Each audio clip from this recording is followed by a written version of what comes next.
तर आज मी तुम्हाला एक GDS BPM ची जॉब प्रोफाईल काय असते आणि काम काय असते हे दाखवणार आहे.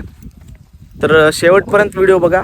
तर सकाळी उठून फ्रेश वगैरे होऊन मी नाश्ता ते करून बाहेर निघतो. मग आपलं फॉर्मल ड्रेस लिहून व आयडी वगैरे घालून आपण ऑफिसला जाण्यासाठी तयार आहोत. तर GDSच्या जॉबसाठी सायकल किंवा गाडीची रिक्वायरमेंट दिलेली आहे, कारण की या जॉबमध्ये तुम्हाला गाडीचा उपयोग खूप आहे. गाडी वगैरे येत नसेल तर तुम्हाला जॉबवरून काढणार नाही, ते पुन्हा तुम्हाला शिकून घेण्यासाठी सांगतील. मग सर्वात आधी आपल्याला पोहोचायचं आहे आपल्या सब पोस्ट ऑफिसला, जिथे की तुम्हाला कालच्या कामाचा हिशोब म्हणून डेली अकाउंट द्यायचं असतं. मग तिथून आपण निघतो आपल्या ब्रांच ऑफिसला, जिथे आपली पोस्टिंग झालेली असते आणि आपलं मेन काम तिथेच असतो. आणि ज्या गावामध्ये आपलं ब्रांच ऑफिस असतो त्या गावाला जोडून आपल्याला जवळचे काही फीडर विलेज पण दिलेले असतात, ज्यांचं की पोस्ट ऑफिसचं काम आपल्याकडेच असतं. म्हणून फक्त ऑफिस मध्ये बसूनच काम असतं असं काही नाही, तर कधी मध्ये आपल्याला फीडर विलेज मध्ये जाऊन तेथील लोकांचे काम करून द्यावे लागतात. गावातील लोकांचे खाते काढणे व पॉलिसी वगैरे काढणे हे काम BPM चे असते. तर गावामध्ये आलेले लेटर्स व पार्सल वाटप करणे हे काम ABPM चे असते. पण काही ब्रांच ऑफिसला हे दोन्ही काम एकाच व्यक्तीकडे असतात, ज्यांची की पगार पण रेग्युलर BPM पेक्षा थोडी जास्त असते. मग 2 वाजेपर्यंत आपल्या ऑफिसचं काम संपवून आम्ही निघालो सब पोस्ट ऑफिसला. जर आज दिवसभरामध्ये काही खाते वगैरे काढले असतील तर तेथे जमा करून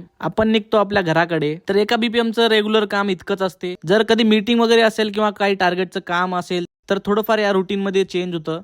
आणि जर तुम्हाला अजून काही विचारायचं असलं तर मला कमेंट मध्ये नक्की सांगा. आणि फॉर्म भरण्याची शेवटची तारीख आता 16 तारीख झालेली आहे, तर फॉर्म लवकर भरून टाका. आणि जर तुम्ही फॉर्म भरलेला असेल तर तुमच्या सर्वांना बेस्ट ऑफ लक.